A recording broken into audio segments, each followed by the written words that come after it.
I'm Blake Schofield, founder and CEO of The Bridge to Fulfillment, mom to 3, USA Today top 10 professional coach, and former corporate executive who got tired of sacrificing my life for a comfortable paycheck. My mission is to expand women's perspectives and empower them to achieve greater impact at home and work without sacrifice. This is The Bridge to Fulfillment. Welcome back to The Bridge to Fulfillment. Today's episode, I really thought about what I wanted to share, and honestly, it just felt like it was time to do something different. And so today's topic is a little more personal and honestly a little heavier, but I think that it's something I've shared with a number of people in the last week, and it's powerful and it's important to share. Have you ever in your life met somebody who, within a matter of, hours, changed it forever? I know for me, I certainly have. And that person, I'm going to talk about and share that experience with you today. I just recently finished our Ascend, Ease, and Elevation experiences, our second event, super powerful in sunny Scottsdale, Arizona. And I had everything planned out really for how I thought the weekend would go. And then I woke up about 2 hours before we were supposed to start, really with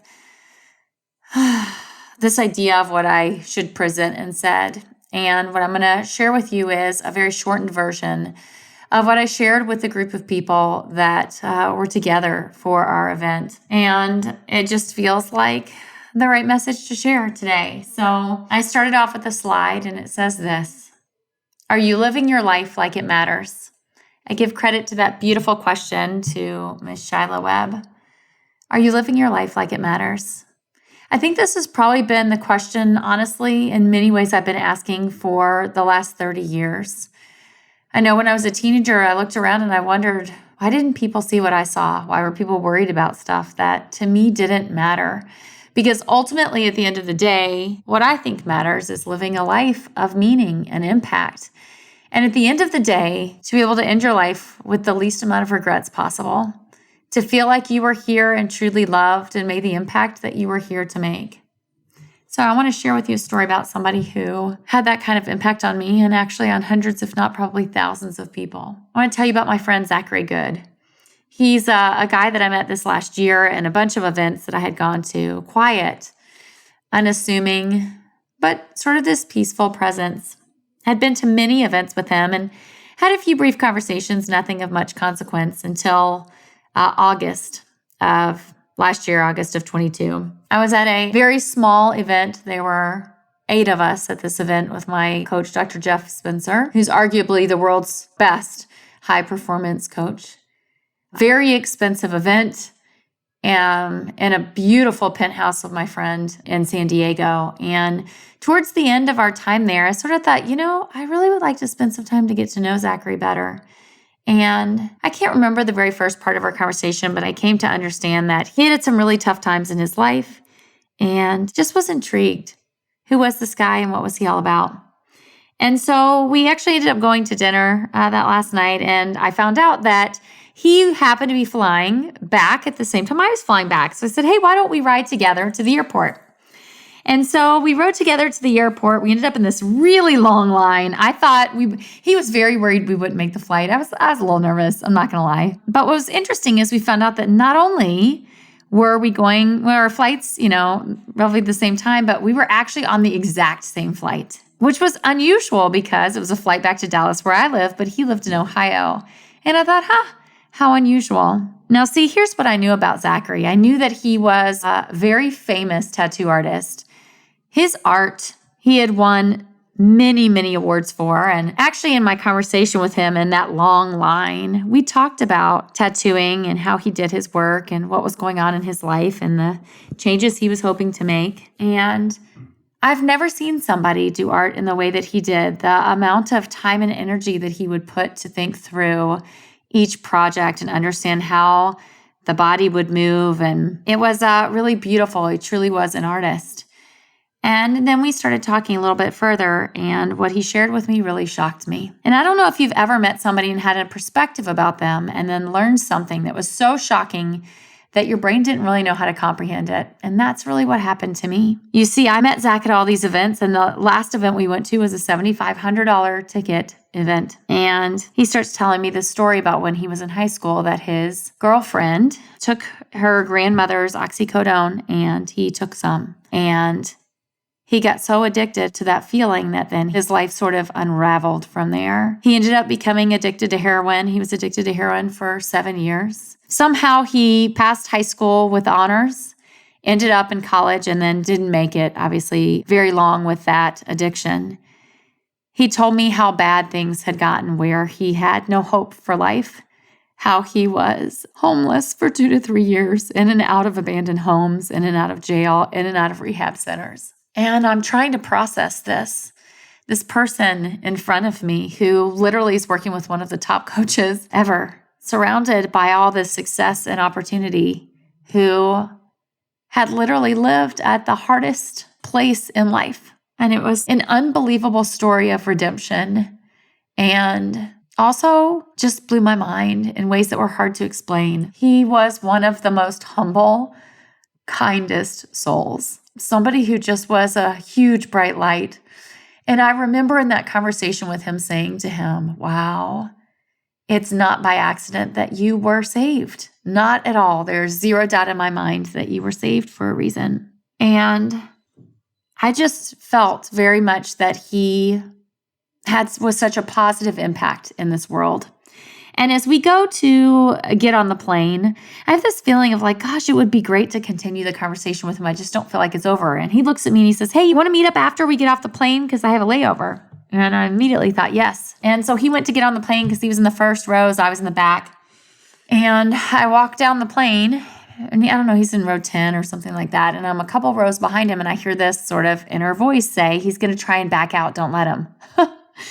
I thought, okay, that's kind of weird, but okay. And so I go on to walk down and get on the plane. And I, just reading and doing the stuff you do on a plane. And about 20 minutes before we land, I get a text from him basically saying, hey, I don't want to be a burden. And I have to go to this other terminal. And it's been great, but don't worry about me. I'm just going to go on ahead. And I kind of chuckled to myself and thought, how weird. And I thought, well, I'll just ask him what terminal he's going to. You see, because we had landed at one terminal. And he, in Dallas, it's huge, so there's multiple terminals.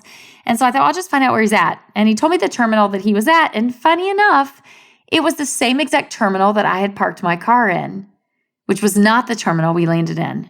And so I just said to him, hey, I already have to go there anyway. Let's just go together. And I just really felt like there was some way I could help him, or there was some reason that we needed to continue our conversation. And so we ended up having dinner. And during that conversation, he told me about some of the struggles that he was having with depression and some of the struggles he was having as a result of the damage, honestly, to his brain over years of drug use. And I realized in that moment I knew somebody who could help him, who had been through many trials and tribulations and would be able to shortcut that path for him. And I was so happy to be able to share that with him and see the hope in his eyes that perhaps he could finally fix this problem.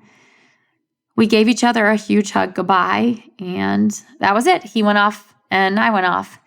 And over the next several months, we would text back and forth, and I would check in on him and make sure he was doing well. And I knew he was struggling some, but I knew he had been through such big struggles, it didn't really faze me. I didn't really think much about it. And on December 8th, that friend that I had connected him with actually sent him a message in Facebook, and he responded to her and told her that things had actually gotten worse, but that he would connect with her separately, but that he wanted to reply on this message because he wanted to make sure that I knew he was still alive, LOL. And I sent him a message back. And I just went about my day. Well, on December 22nd, I get up and I open my Facebook page. And what I saw fundamentally changed my life forever. I see a picture of Zach and this message. 13-hour session and a couple the night before. It took less than that to fall in love with your soul. I didn't even have to read further to know that he was no longer with us. That my amazing friend had passed.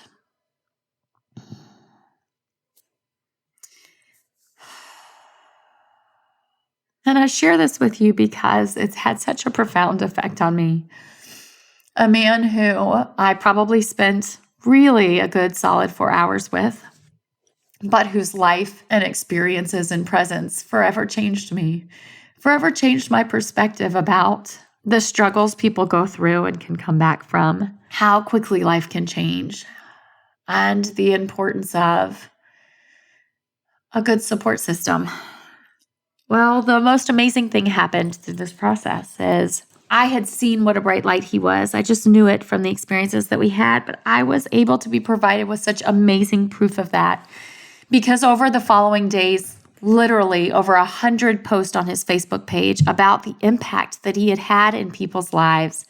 In many cases, through 8, 10, 13-hour sessions tattooing, his story and his journey had given people hope, had put them on the road to rehab, had given them a level of compassion or joy that they hadn't had before. And I recognized and appreciated what the power of that really was. Are you living your life like it really matters? I found this post and I wish I could show it to you because the visual is so compelling. But he posted at 5 years sober that his biggest struggle and victory in life was enduring and overcoming his 7-year heroin addiction, and that after living through it, he discovered that it's possible to overcome anything with God and the right people in his life. And he proceeded to talk about what his experience used to be like and how much better his life was now and how grateful he was. But the photos tell it all. The top row of photos were 3 pictures of him from when he was booked from getting in jail, and the bottom 3 were the man that I knew. And if you could only see the difference, and he even says it here, he said, "The miserable existence I experienced in active addiction is indescribable." In the top photos, which were just a few of his mugshots, you can almost feel this. And I would tell you 100% you can. It's unrecognizable, the person he used to be from the person he was from who I knew. Why do I share this story today? Yeah, it's deep. It's painful in a lot of respects. But it's also really beautiful. Because, today is would have been my friend Zachary's 32nd birthday. He spent from about 17 to 24 years old addicted to heroin. He got clean in August of 2015 and he turned his life around. And he had a lifetime of impact in just 7 years. Often we look at people and say, or we look and think, did I really live the life I wanted to live? Did I make the impact I wanted to make? And I look at this man who had such a massive impact on so many people, including me. And I know that his life will continue to have an impact because of who he was, what he overcame, and how he just showed up every day to help people. And so I want to share with you the things that I learned in the hopes that today on Zach's birthday, I can give that gift back to him. What did I learn? You can overcome what seems impossible and then completely change your life. Most people die having never lived their life. Don't be that person. Don't decide the value of your impact, but instead decide on the impact you want to make. I can almost guarantee that 4-hour conversation that we had just seemed like a typical day to him. And yet that experience has forever changed me and has a ripple effect on all the people of whom I've been able to share Zach's life with. We can learn about the importance of faith, community, and getting an outside perspective because honestly, nothing in life is impossible, and it only takes one decision, one positive decision to change your life. Always leave room for a miracle. Listen and take advantage of the prompts and nudgings. That's your inner compass. And strive to lead a life of no regrets. I'm so grateful that in the time that I had with Zach, I listened to my inner voice that said, go get to know him. That I listened to my inner voice that said, hey, why don't you all ride together? That I listened to my inner voice when it told me to schedule time with him and it told me not to let him out of that conversation. Because I can truly tell you that I'm so grateful for the time that I had with him and I don't regret anything. I showed up fully in those moments to support my friend in any way that I could. And I've heard so many beautiful stories of his friends and how they came together to support him.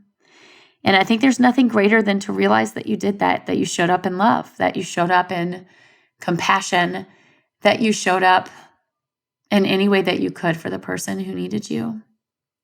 And then the final lesson, every single person's life has value.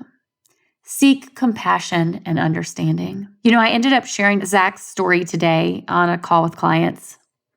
I had a client who had worked with a really difficult woman who made her life very painful. And if you work in corporate, I think at some point, anyone and everyone can relate to that. And she was still harboring some anger about this woman who clearly had been personally struggling. You guys, we don't realize it, that they always have that old saying, right? Anger is when you really just drink poison yourself. You don't hurt that other person, you hurt yourself, because that stuff stays in your body and it literally will kill you. And I said to her, you got to let it go, because the only person you're hurting, right, is you. And I told her this story of Zach and the importance of compassion, because here's what I believe to be true. Even though I never knew him at the time he was struggling, I ventured to bet during that 7 years, and obviously the times that he was homeless, he hurt his family tremendously. He likely stole and did terrible things to end in and out of jail and in abandoned homes. And he was in so much pain and so unhappy that he couldn't see beyond himself. I bet you he had literally no comprehension of the pain he was creating around him. And then on the flip side, I saw this beautiful human being who gave life to so many people and had such a beautiful ripple effect. And whatever that woman was struggling with in her life that made her so painful or so difficult to work with or created so many problems for other people, I venture to bet that woman was in so much more pain than the pain she was creating for others. And so I share this because every one of us has struggles in our life. Every one of us has people we've judged, frustrations we've had, anger we've held. And perhaps by sharing this story, it will do a few things for you.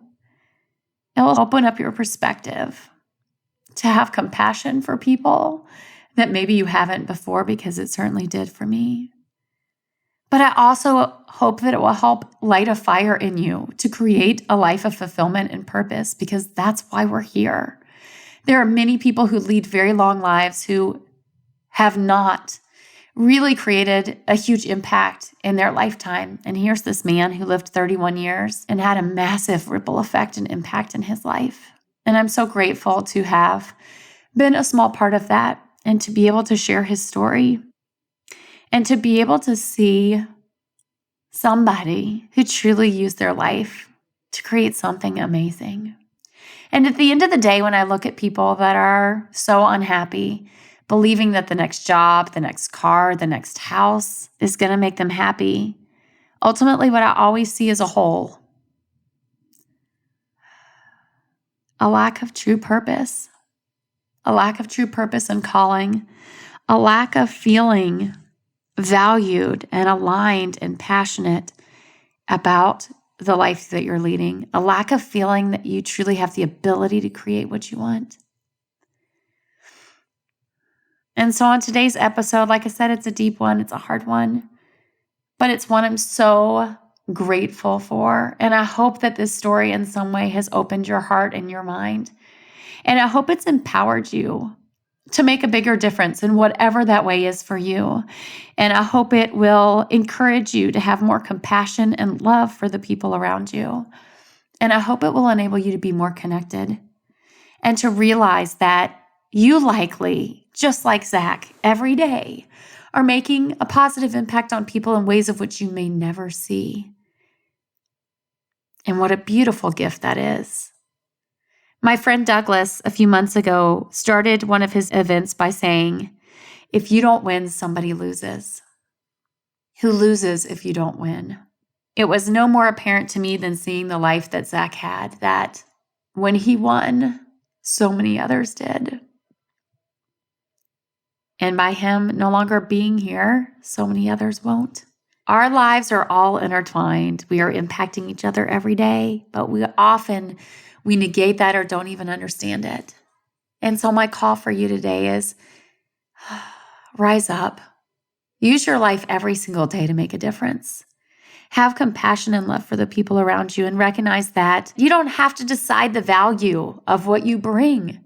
Just show up, and by you being you, you can inspire somebody to change their life, to serve somebody else, or to make an even greater impact. I hope you have an amazing week ahead, and until next time, see you again.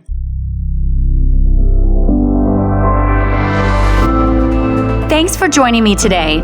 Rather than hope the grass will be greener, identify what the right next step is. We can help you do just that.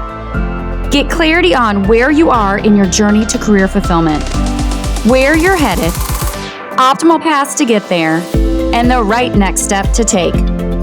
Start your complimentary personalized career fulfillment plan at www.thebridgetofulfillment.com/plan. Again, you can get your personalized career fulfillment plan at thebridgetofulfillment.com/plan.